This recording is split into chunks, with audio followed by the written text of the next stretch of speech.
What if a simple act of kindness, a single meal bought with a handful of crumpled tip money, could change your life forever? For Sarah, a 24-year-old waitress drowning in debt. It was just another Tuesday.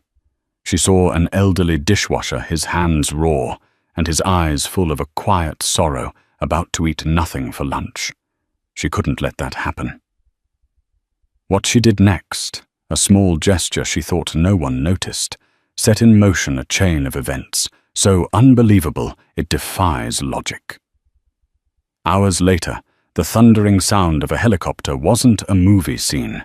It was a billionaire moved by her secret act of compassion, sending a message that would echo through her life and expose a story of love, loss, and redemption that had been hidden for decades. The clatter of porcelain on steel was the metronome of Sarah Jenkins's life.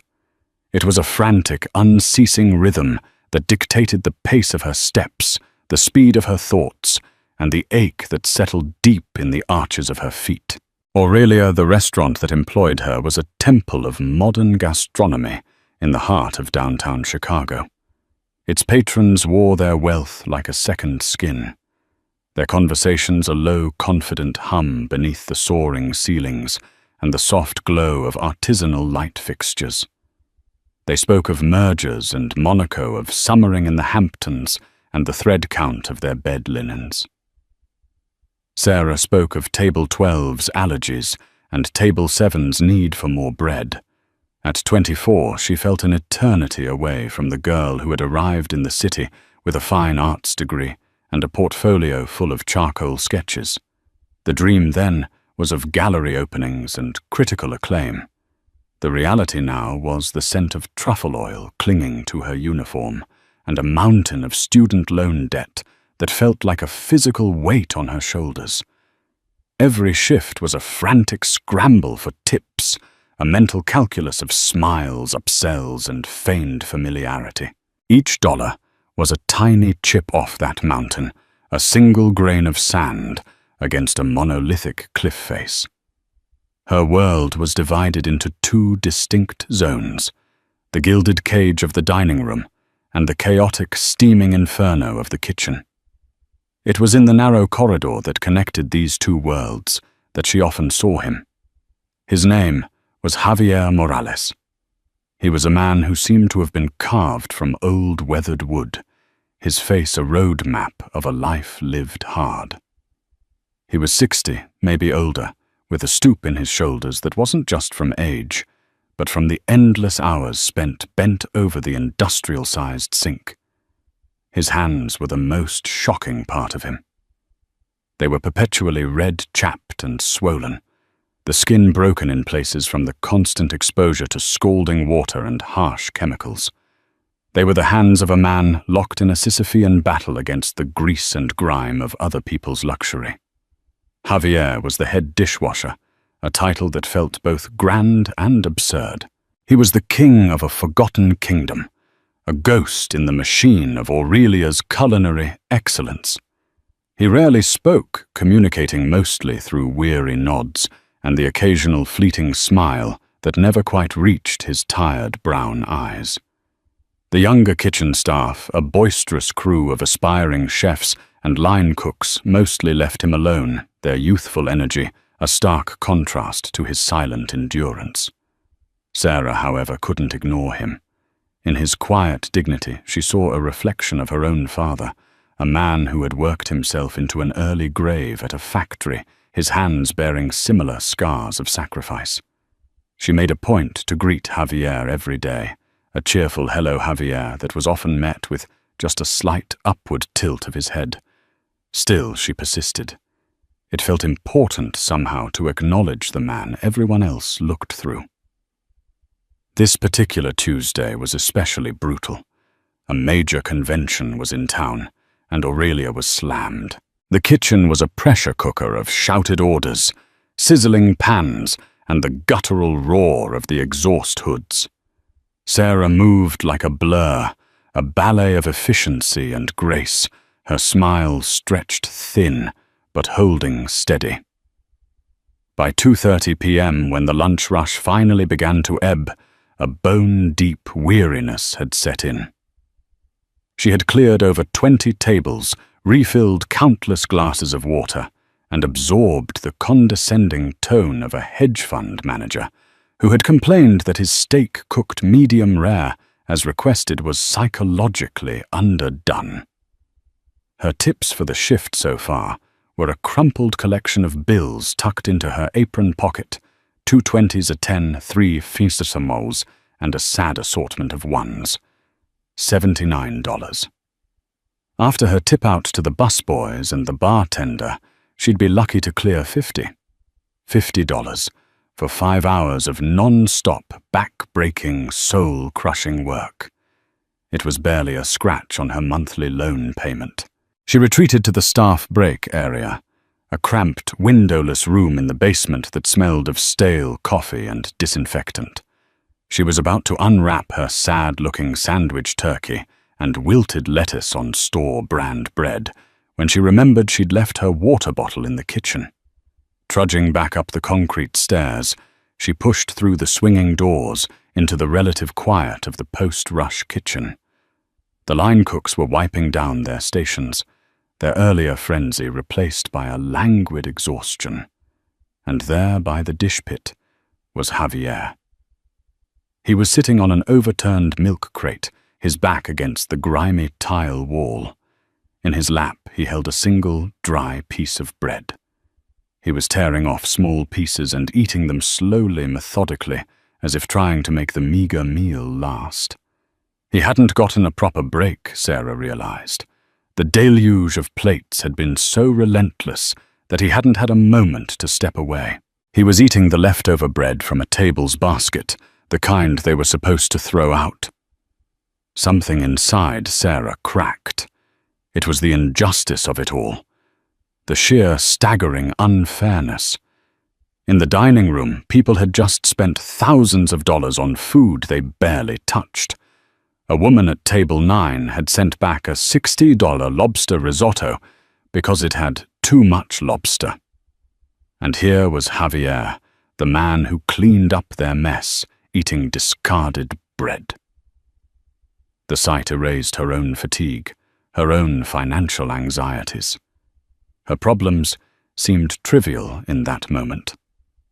Without a second thought, she turned around and walked straight out of the kitchen, past the break room, and up the stairs to the main entrance of Aurelia.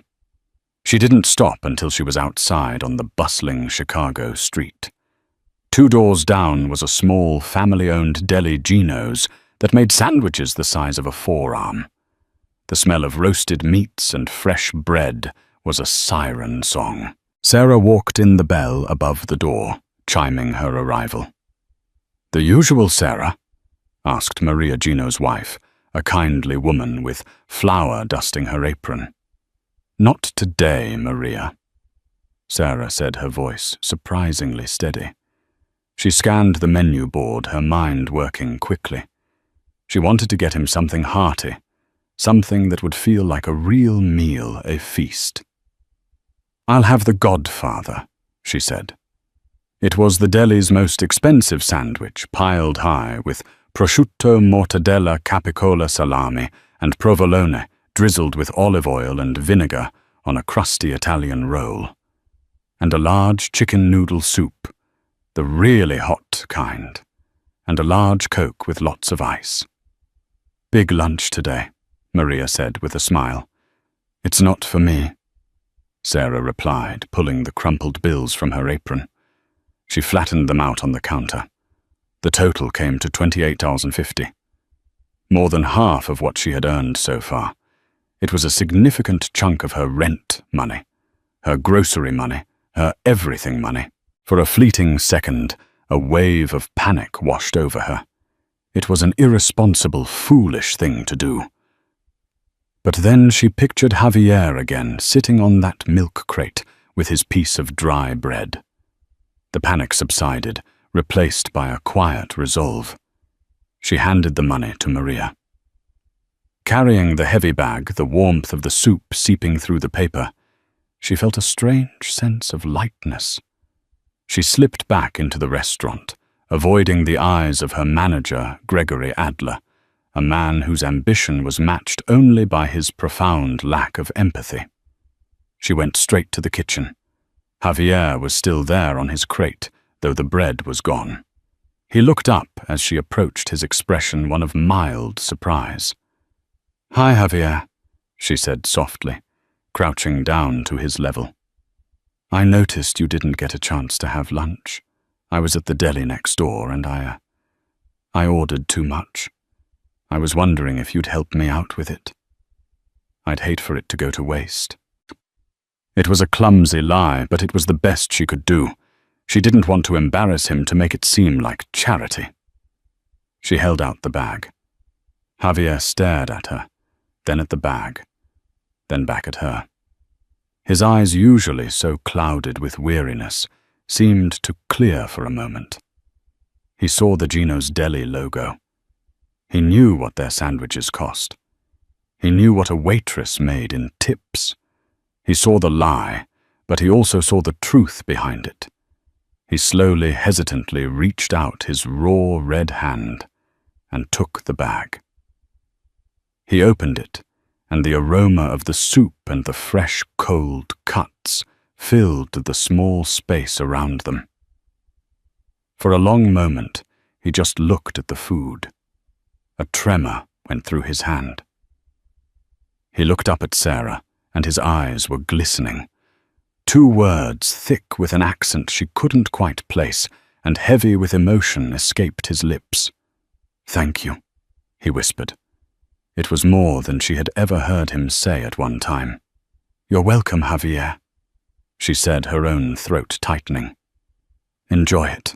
She gave him a small, genuine smile and turned to leave before he could see the tears welling up in her own eyes. As she pushed through the kitchen doors, she didn't see the figure standing in the shadows of the dry storage area, a man who had witnessed the entire quiet exchange. She didn't know that her simple act of kindness, born of a moment's empathy, had not gone unnoticed after all.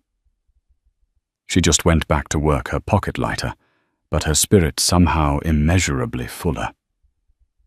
The man who watched from the shadows of the dry storage was a fixture at Aurelia, as much a part of the restaurant as the polished mahogany bar or the oversized abstract painting in the foyer. The staff knew him only as Mr. Beaumont. He was table 40, the secluded corner booth in the back of the dining room, and he requested it every Tuesday and Thursday for lunch without fail. His reservation was permanent, held for him whether he showed up or not. But he always showed up. He would arrive precisely at 100 p.m., dressed in an impeccably tailored but unassuming suit of charcoal grey or navy blue. He was in his late 60s, with a mane of silver hair swept back from a high forehead and eyes the colour of a stormy sea. He never came with guests. He never took a phone call. He would simply order the seared scallops and a glass of iced tea, and read a hardcover book he brought with him. He was a creature of habit and an enigma. The staff's speculation about him was a constant source of gossip. Some thought he was a retired spy, others a reclusive author or a disgraced academic. Tiffany Stone, a fellow waitress who viewed Sarah as her primary rival for the best sections, was convinced he was an old-money eccentric with a dark secret. "He's got to be hiding something," Tiffany would say, leaning against the server station, her voice a conspiratorial whisper. "Nobody is that quiet or that rich. Did you see his watch? That's a Patek Philippe. That's more than my car. Hell, that's more than my student loans." Sarah, on the other hand, found his presence calming. He was the one customer who never seemed to need anything. He was polite, distant, and tipped exactly 30% to the penny every single time. Serving him was like a small, predictable oasis in the chaotic desert of her shift. She would take his order, deliver his food, refresh his iced tea once, and leave him to his book. He would acknowledge her with a slight formal nod, his gaze rarely lifting from the page. On this particular Tuesday, Mr. Beaumont had deviated from his routine. He had finished his scallops early, and instead of leaving had requested a tour of the kitchen from the manager Gregory. It was an unusual request, but one Gregory was all too happy to grant for a patron of Mr. Beaumont's apparent stature. Gregory, a man who slicked his hair back a little too tightly and wore suits that were a size too small, saw Mr. Beaumont as a walking, talking status symbol. Pleasing him was paramount. "Of course, Mr. Beaumont, right it this way," Gregory had boomed, leading him through the swinging doors with a flourish. "We pride ourselves on a state-of-the-art facility, the heart of our operation." Mr. Beaumont had walked through the gleaming stainless steel labyrinth, his expression unreadable. He observed the flurry of the lunch rush, the focused intensity of the chefs, the organized chaos of it all. His tour had concluded near the dish pit, and he had lingered asking Gregory a few pointed questions about the water temperature and the sanitation process. Gregory, eager to impress, had answered in excruciating detail. It was during this conversation that Mr. Beaumont had stepped back, melting into the alcove of the dry storage pantry, ostensibly to stay out of the way of the bustling staff. Gregory, seeing his VIP guest was content to observe, had been called away to deal with the complaint about the psychologically underdone steak, and so from that vantage point, Mr. Beaumont had seen it all. He saw Sarah, her face etched with a familiar end-of-shift weariness. He saw Javier, the old dishwasher, huddled on a milk crate, the picture of quiet desperation. He saw the piece of dry bread. He then witnessed Sarah's abrupt departure and her swift return with the fragrant bag from Gino's deli. He heard her gentle, face-saving lie. And he saw the look in Javier's eyes, a look of profound, heart-wrenching gratitude. He saw the flicker of moisture in the old man's eyes, a sight that caused an almost imperceptible tightening in Mr. Beaumont's own jaw. He remained in the shadows until Sarah had left the kitchen. He watched as Javier reverently set up his meal, carefully opening the soup to let the steam warm his face before unwrapping the magnificent sandwich. It was a sacred ritual, a feast for a king who had forgotten what a feast was. Mr. Beaumont stepped out of the alcove, his expensive leather shoes making no sound on the grease-slicked floor. He walked back into the dining room, his composure as immaculate as ever. He bypassed his own table and went straight to the front host stand, where Gregory was now placating another disgruntled customer. "Mr. Adler," he said, his voice low, but carrying an unmistakable authority that cut through Gregory's obsequious chatter. "Mr. Beaumont." "Yes, is everything all right? I hope your observation of our little beehive was satisfactory," Gregory said, turning his full attention to the man he considered his most important customer. "Everything was most illuminating," Mr. Beaumont replied, his eyes cool and penetrating. "I have a question for you. The young waitress, the blonde with the ponytail. What is her name?" Gregory blinked. "Our wait staff." "Yes, let me see. Blonde ponytail. Ah, you must mean Sarah. Sarah Jenkins." "Sarah Jenkins." Mr. Beaumont repeated the name, tasting foreign on his tongue. "And the man who runs the dishwasher." "The older gentleman." Gregory's face soured slightly, a flicker of distaste crossing his features. "Oh, him. That's Javier. Just Javier. I'm not even sure of his last name, to be honest. Been here for years. Reliable, I suppose, for what he does." The dismissal in his tone was palpable. Javier was a cog, a piece of equipment, not a person worth knowing. "I see," Mr. Beaumont said. He reached into his jacket and produced a slim, elegant wallet.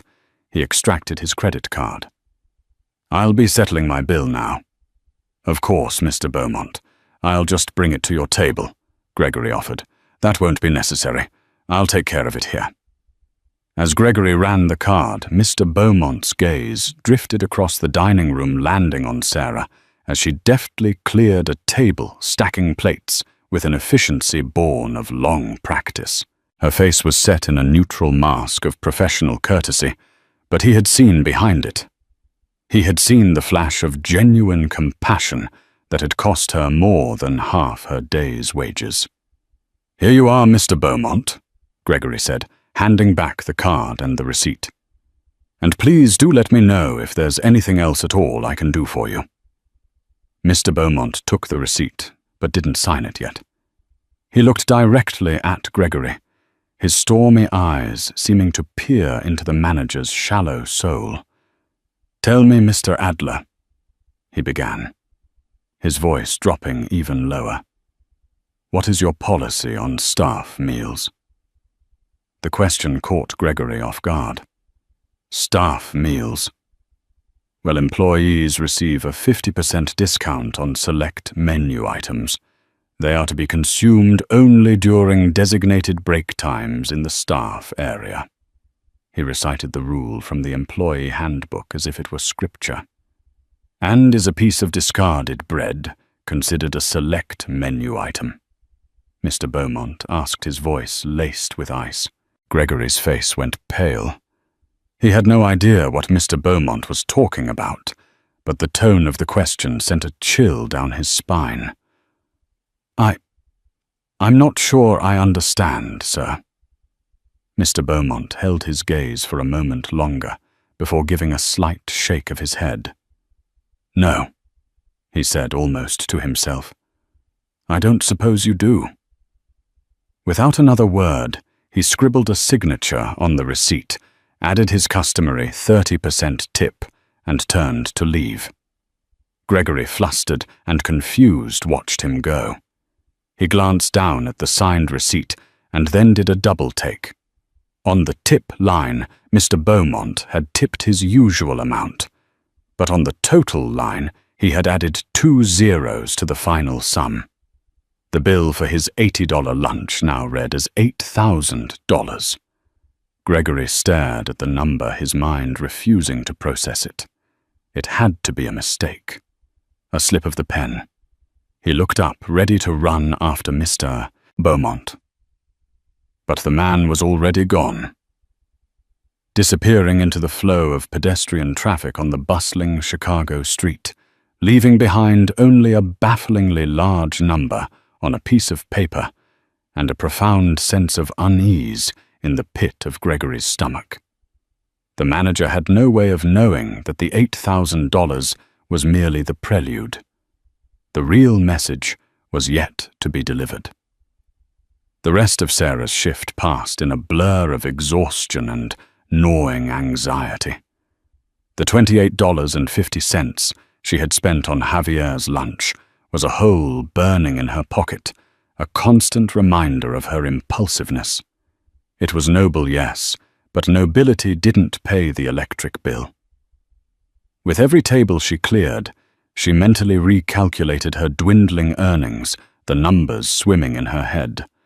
She'd have to eat ramen for the next week, maybe skip her monthly transit pass, and walk the 3 miles to work. The warmth she'd felt from her act of kindness began to cool, replaced by the chilly dread of financial reality. Tiffany Stone, ever the opportunist, seemed to smell Sarah's distress like a shark smells blood in the water. "Tough crowd today, huh, Jenkins?" Tiffany purred, gliding past her with a tray full of cocktails. "You look like you just lost your last friend. Didn't make your numbers."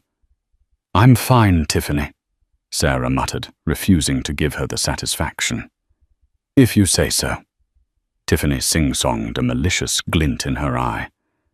"Just a little tip, sweetie. You spend less time worrying about the kitchen trolls and more time charming the whales in the dining room. You might actually be able to afford a new pair of shoes. Those are looking a little sad. She glanced pointedly at Sarah's worn black non-slips. The comment stung precisely as intended. Sarah bit her tongue, turning her attention to polishing silverware with a ferocity that surprised even herself. She had to get through this day. It was just after 4:00 p.m.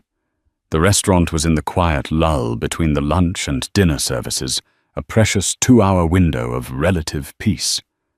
The staff were resetting tables, prepping their stations, and taking their own long-delayed breaks. Sarah was in the main dining room, carefully arranging wine glasses in perfect gleaming rows. The only sounds were the soft clinking of glass, the distant hum of the vacuum in the private dining room, and the muffled street noise from beyond the heavy doors. Then a new sound began. It started as a low, deep thrumming, a vibration more felt than heard. Sarah paused, her hand hovering over a glass. It sounded like a heavy truck idling outside. But the sound grew steadily, insistently swelling from a thrum to a rhythmic, percussive whoomp, whoomp, whoomp. The floor began to vibrate. The wine glasses on her tray rattled against each other, a delicate tinkling alarm. Heads popped up from around the restaurant. The busboys stopped their work. The bartender looked up from his phone. Tiffany, who had been reapplying her lipstick at the host stand, stared out the large front windows, her jaw slack. "What in the world is that?" Gregory Adler demanded, storming out of his office, his face a mask of annoyance. The sound was immense now, a deafening, throbbing roar that seemed to be coming from directly above them. It pressed in on the building, making the very air feel thick and heavy. It was the unmistakable, earth-shaking beat of helicopter blades impossibly close. Sarah, along with everyone else, rushed to the front windows. What they saw defied all logic. Hovering over the street, not 50 feet from the front of Aurelia, was a helicopter. It wasn't a news chopper or a police aircraft. It was a sleek, black, executive-class machine, the kind of vehicle one saw in movies about spies and corporate raiders.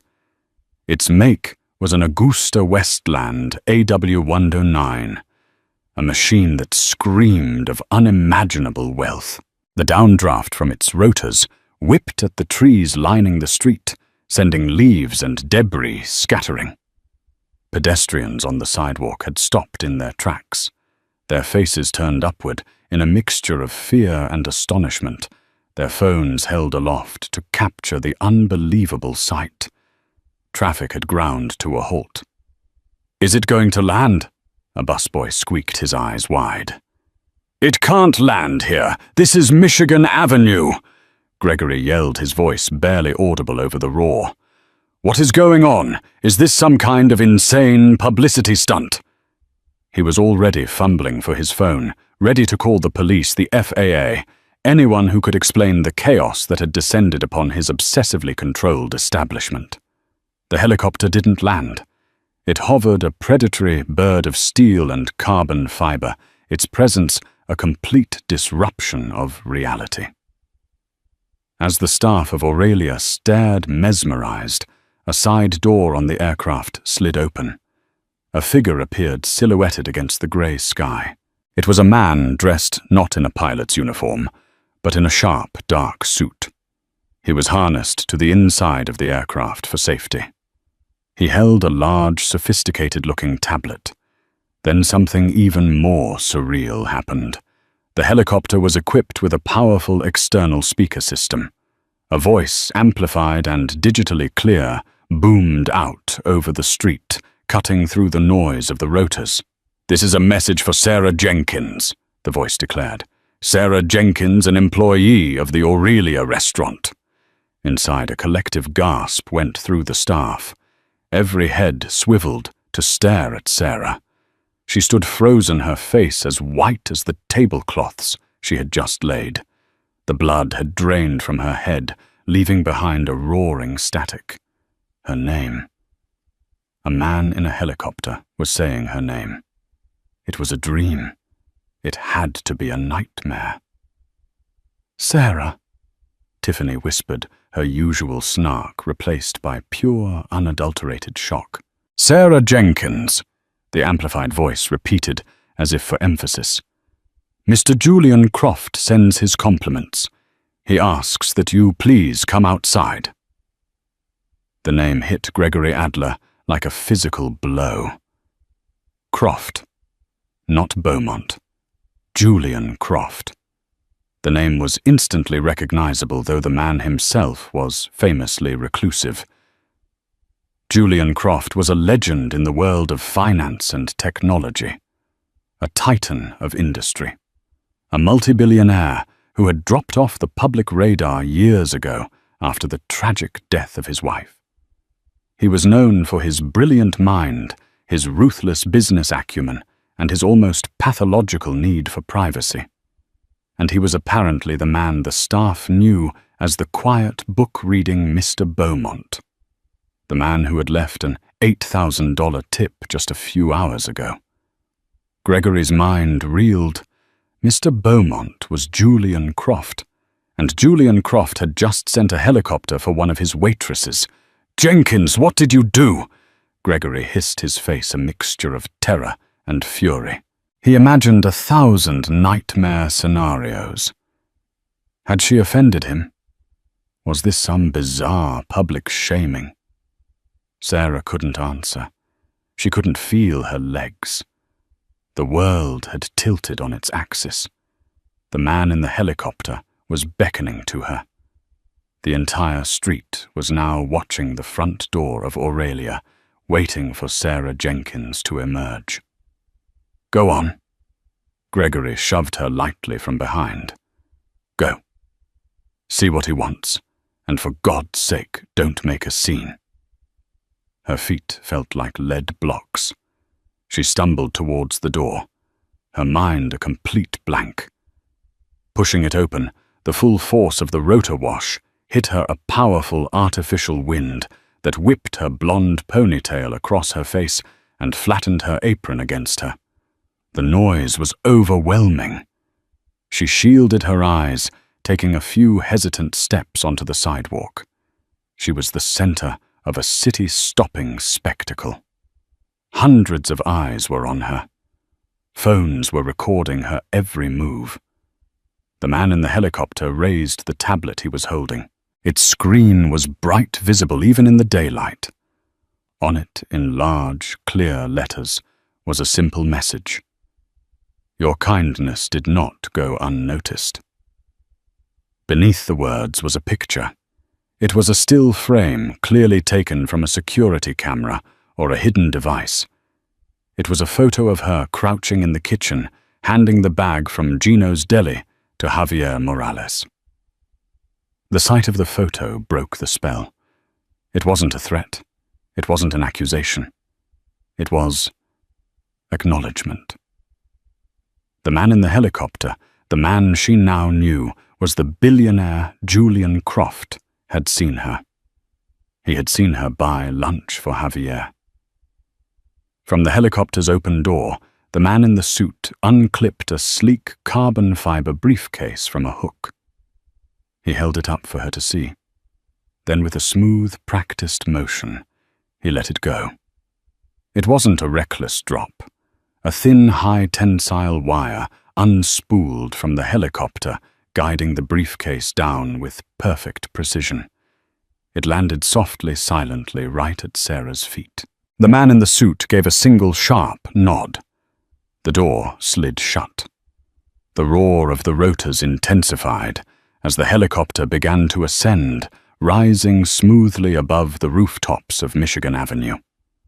Within a minute, it had banked and disappeared into the sprawling gray sky, leaving behind a stunned silence, broken only by the beeping of tow horns as traffic began to slowly, uncertainly move again.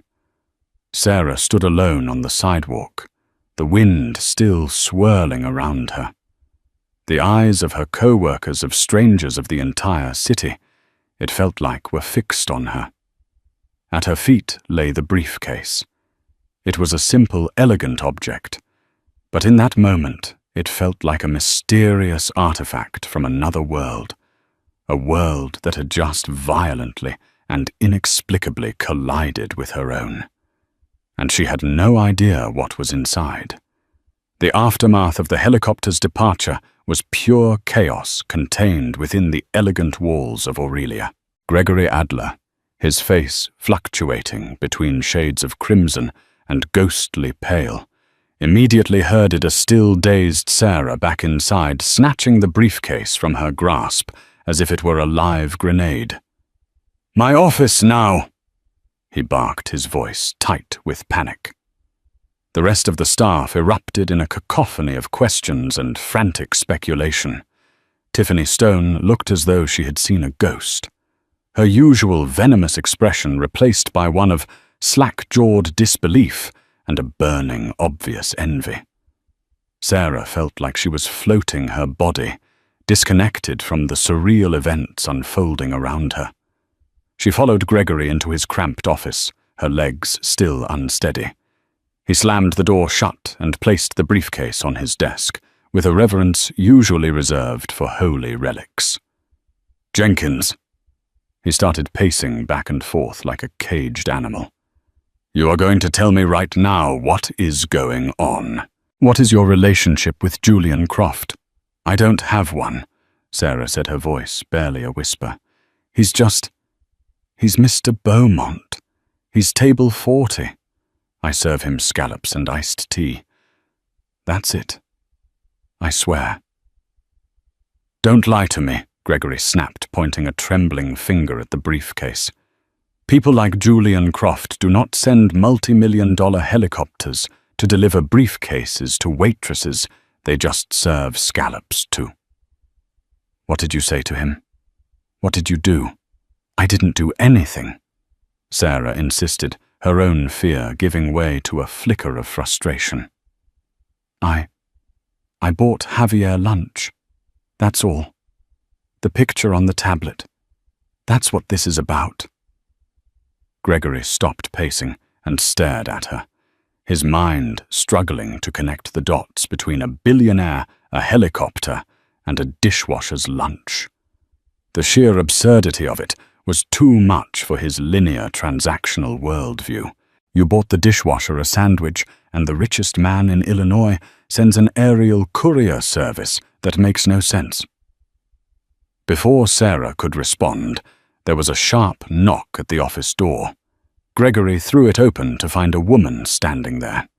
She was in her 50s, with salt and pepper hair cut in a chic no-nonsense bob. She wore a simple but exquisitely tailored navy blue dress and carried a leather portfolio. Her demeanor was one of calm, unshakable competence. "Mr. Adler," she said, her voice pleasant but firm. "My name is Annalise Roma. I am Mr. Croft's chief of staff. May I have a word with you, and Ms. Jenkins?" Gregory was momentarily speechless, utterly intimidated by her powerful presence. He could only nod and step aside to let her in. Ms. Roma entered the small office, her gaze immediately finding Sarah. She offered a warm, reassuring smile. "Sarah, it is a pleasure to finally meet you in person. Mr. Croft has been most eager to make your acquaintance in a manner of speaking." She then turned her attention to the briefcase on the desk. "I believe this is for you," she said, her eyes flicking to Gregory, who was still holding it as if it were his own. With a look that could curdle milk, she prompted him to slide it across the desk towards Sarah. "Mr. Croft prefers to be discreet," Ms. Roma continued, a hint of irony in her voice as she acknowledged the spectacle that had just occurred outside. However, in this instance he felt a certain public statement was necessary, both as a message to you and as a message to others. Her eyes met Gregory's for a brief, pointed moment. She turned back to Sarah. "Mr. Croft would like to explain things himself. He is a man of few words, and he finds writing them down is often more effective. The explanation is inside." She gestured to the briefcase. "The case is unlocked." With trembling hands, Sarah reached for the briefcase. It was surprisingly light. She laid it flat and clicked the 2 latches. She lifted the lid.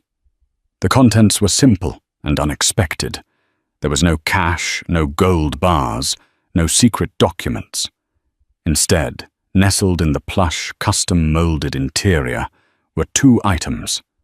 The first was a single, sealed, cream-colored envelope with the name Sarah written on it in elegant cursive script. The second was an old, well-worn, leather-bound book.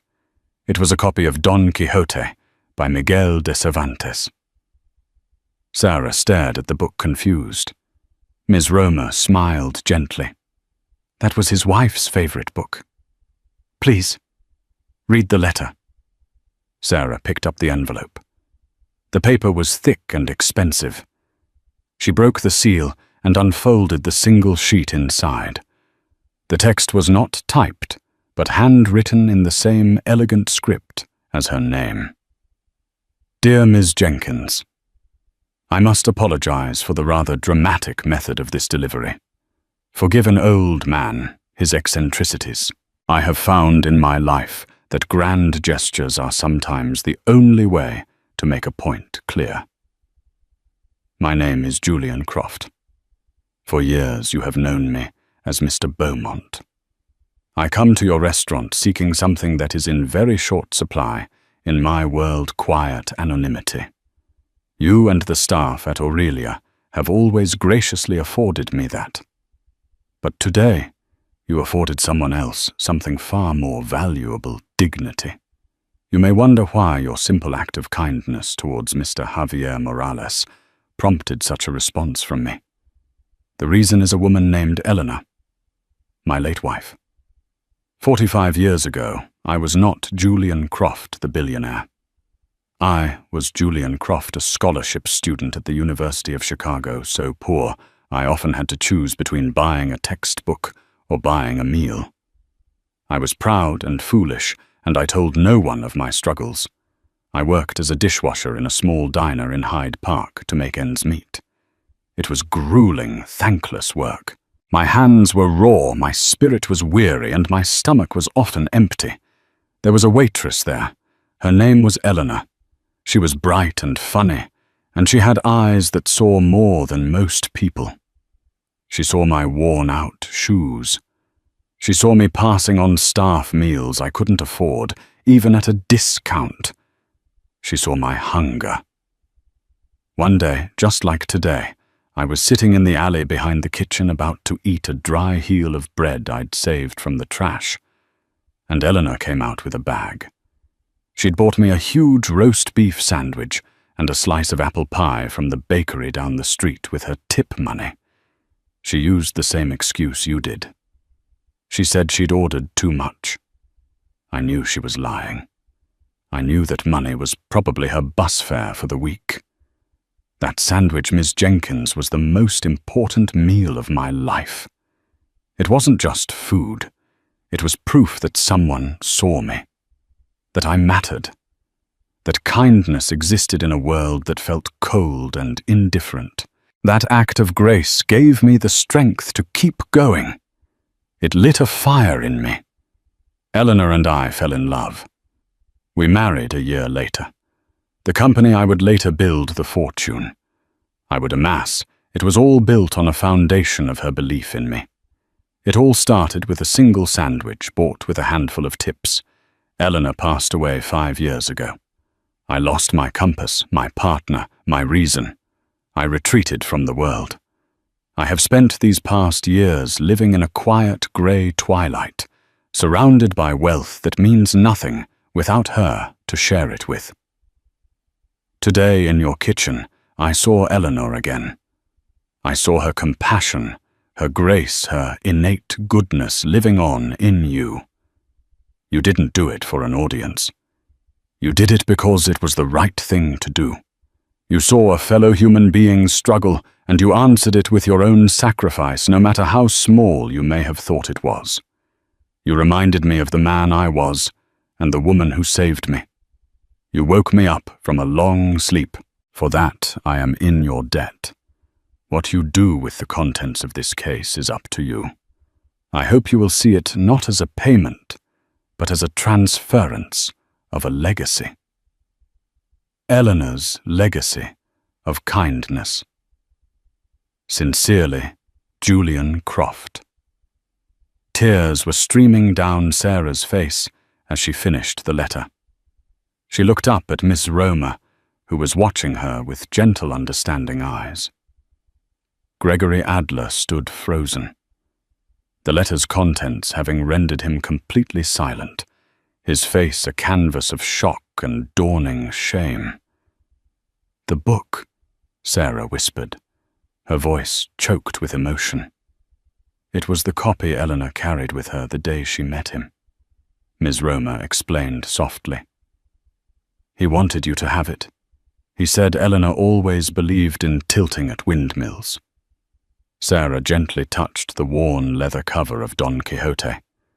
This wasn't just about money. It was about a love story that spanned decades, about a grief that had hollowed out a man's soul, and about a simple act of kindness that had somehow miraculously provided a bridge back to the light. She looked inside the briefcase again.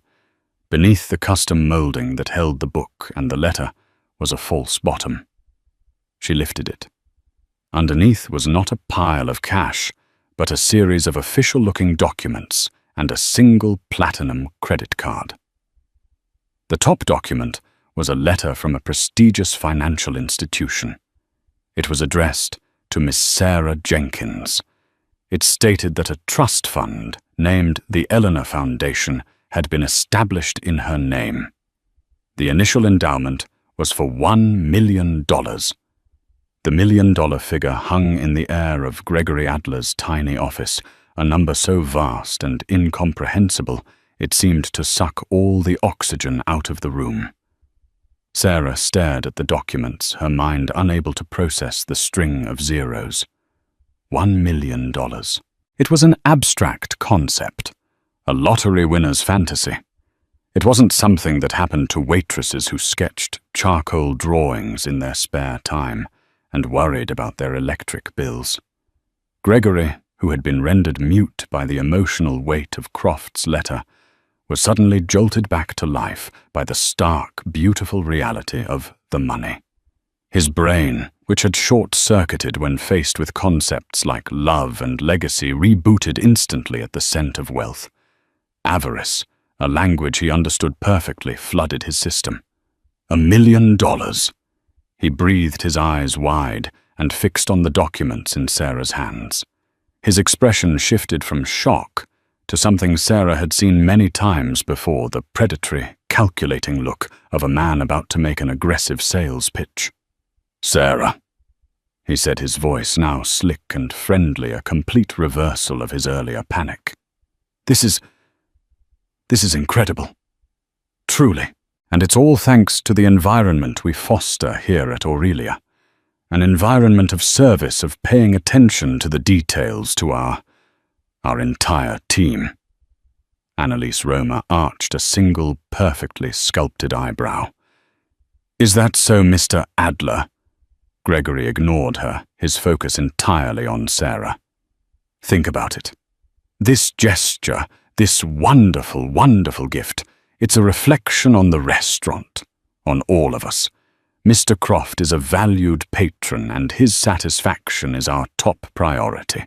The foundation he's set up, it's really a donation to the Aurelia family." Sarah looked up at him confused. "The letter said it was for me." "Well, yes, of course, in your name," Gregory said smoothly, making air quotes with his fingers. "That's how these things are done, for tax purposes. But the spirit of the gift, Sarah, the intent, it's clearly to reward the establishment that facilitated this beautiful moment. As the manager, it's my duty to oversee such a significant contribution to our brand." He was trying to take it. He was trying to co-opt her miracle, to absorb it into the restaurant's balance sheet, with himself no doubt as the primary beneficiary. The audacity of it was breathtaking. Before Sarah could even formulate a response, the office door burst open again. This time it was Tiffany Stone, her face a thunderous mask of rage and jealousy. She had clearly been listening at the door. "$1 million!" she shrieked, her voice cracking. "You're giving her $1 million for what?" "For buying a sandwich for that old man. I give him water all the time I say hello. Why does she get everything?" She advanced on Sarah, her finger jabbing accusingly. "This is a scam. She's been playing some long con on that old man." I knew it. Flirting with him, probably telling him some sob story. She's a manipulative little gold digger. That is quite enough, don't it? "Ms." Roma said, her voice dropping to a dangerously quiet level. She took a step forward, positioning herself between Tiffany and Sarah. Though she was smaller than the enraged waitress, she radiated an authority that made Tiffany halt in her tracks. "Mr. Croft's decisions are not open for debate," Ms. Roma stated, her eyes like chips of ice. "And I will not stand here and listen to you slander Ms. Jenkins's character." Gregory, seeing his own plan being threatened by Tiffany's hysterical outburst, jumped in. "Tiffany, calm down. We'll sort this out. There's obviously been some kind of misunderstanding about the nature of this fund." He was trying to play both sides to appear in control while still angling for the money. It was in that moment that the final piece of the puzzle appeared. The office door, still ajar, was pushed open gently. Javier Morales stood there, holding his empty soup container and the wax paper from his sandwich neatly folded. He had come to throw them in the trash can in the office, the only one with a recycling bin. He stopped, his eyes taking in the scene, Sarah crying Gregory, posturing Tiffany raging, and the two strange women. He looked confused and a little frightened, like a deer that had wandered onto a highway. "Javier!" Gregory barked, seizing the opportunity to reassert his authority, and he thought to prove his point. "Perfect timing. Come in." Javier hesitated. "Come in." "Come in," Gregory insisted, waving him over. He turned to Ms. Roma with a smug look. "You see, we're a team, a family. Javier is a key part of that family. Now, Javier, tell us, Sarah was kind to you today, wasn't she?" Javier looked at Sarah, then nodded slowly. "Si. She. Good." "Exactly," Gregory boomed. "And we are all very grateful for this wonderful gift that Mr. Croft has given the restaurant in honor of that kindness. Isn't that right? We'll all benefit. We could upgrade the dishwashing station for you. Maybe get you some new gloves." He was talking down to him, using him as a prop in his greedy little play. This was the twist. The final ugly hurdle. The very man whose dignity Sarah had sought to protect was now being used as a pawn to strip her of her own. Sarah found her voice. It was quiet, but it cut through the noise. "No," she said. All eyes turned to her. "No," she repeated, stronger this time. She stood up, wiping the tears from her face. She looked directly at Gregory, then at Tiffany. "This isn't about the restaurant. It isn't about you, and it isn't about the money. It was about seeing a good man who was hungry and helping him. That's it. You can't put a price on that, and you certainly can't claim it as a business asset." She then turned to Javier, her expression softening. "Javier," she said, her voice gentle again. "I'm so sorry you've been dragged into this." She looked back at the documents in her hand, then at the platinum credit card. The letter from the bank outlined the terms of the trust. It was to be managed by Mr. Croft's financial firm, but its directives were to be guided by her. The Eleanor Foundation was hers to control. An idea bold and terrifying sparked in her mind. It was a leap of faith, a tilt at a windmill. "Ms. Roma," Sarah said, turning to the Chief of Staff. "Mr. Croft's letter said, I get to decide what to do with this. Is that correct? Ms. Roma smiled a genuine, brilliant smile. Completely.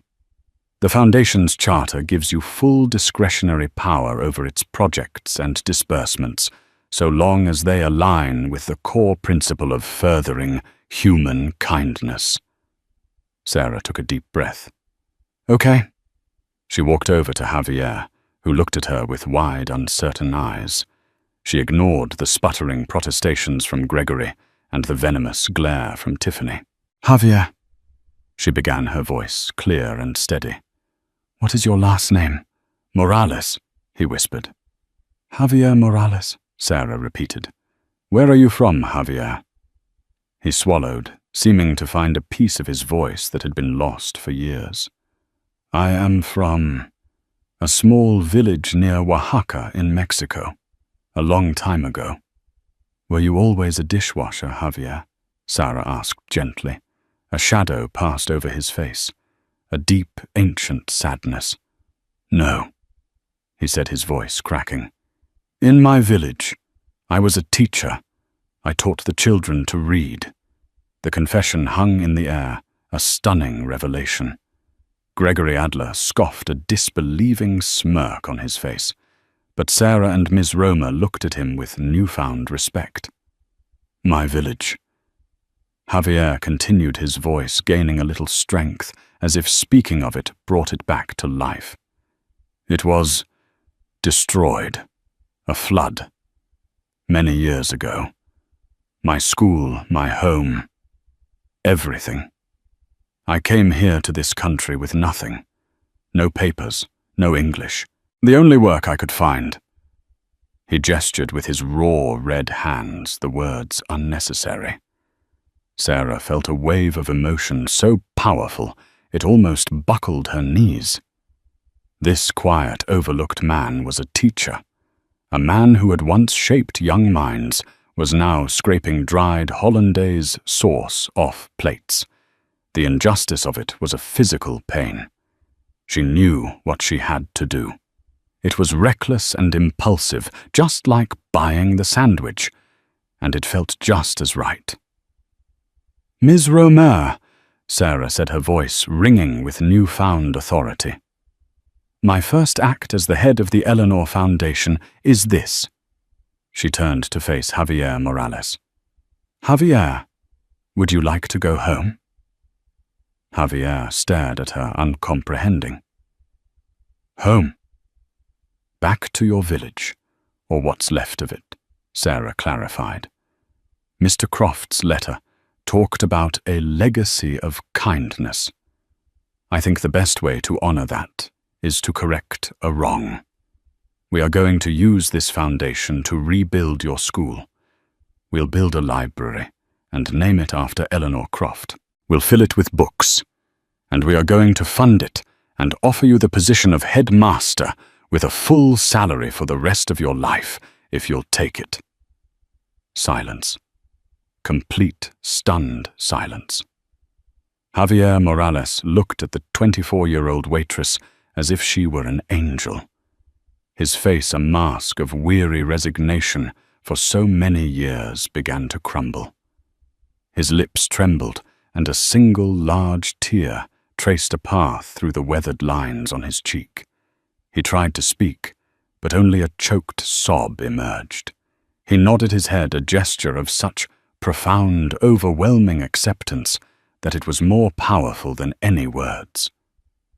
Sarah then turned her gaze to Gregory and to Tiffany. Their faces were a perfect picture of defeat. Their greed and cynicism had been answered with a gesture of such grand, breathtaking generosity that it left them with nothing to say. Their petty schemes had evaporated in the face of true charity. As for the restaurant, Sarah said, her voice now firm and businesslike, I believe the Eleanor Foundation will be making a one-time official donation. I'm thinking $50 should cover it, to reimburse the kitchen for the piece of bread Javier ate.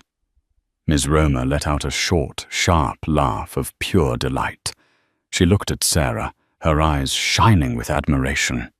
In that moment, she knew Julian Croft had chosen his successor well. The legacy of Eleanor was in the perfect hands. So a waitress's life was changed forever, but not just by the money. It was transformed by the realization that her small, hidden act of goodness had the power to ripple outwards, touching and healing lives she never knew were broken. Sarah Jenkins didn't just receive a gift. She became a giver. She used her newfound power not to escape her old life, but to rebuild someone else's, proving that the greatest fortune isn't what you have, but what you do with it. The story of Sarah Javier and Julian Croft reminds us that in a world that often feels cold, a single moment of warmth, of seeing the humanity in a person everyone else ignores, can set a miracle in motion. It begs the question we should all ask ourselves, who in our lives is eating dry bread while we feast? If this story moved you, please give this video a thumbs up and share it with someone who needs a reminder that kindness is never, ever wasted. And don't forget to subscribe to our channel and hit the notification bell so you never miss a story that proves the extraordinary can be born from the most ordinary of hearts. Thank you for watching.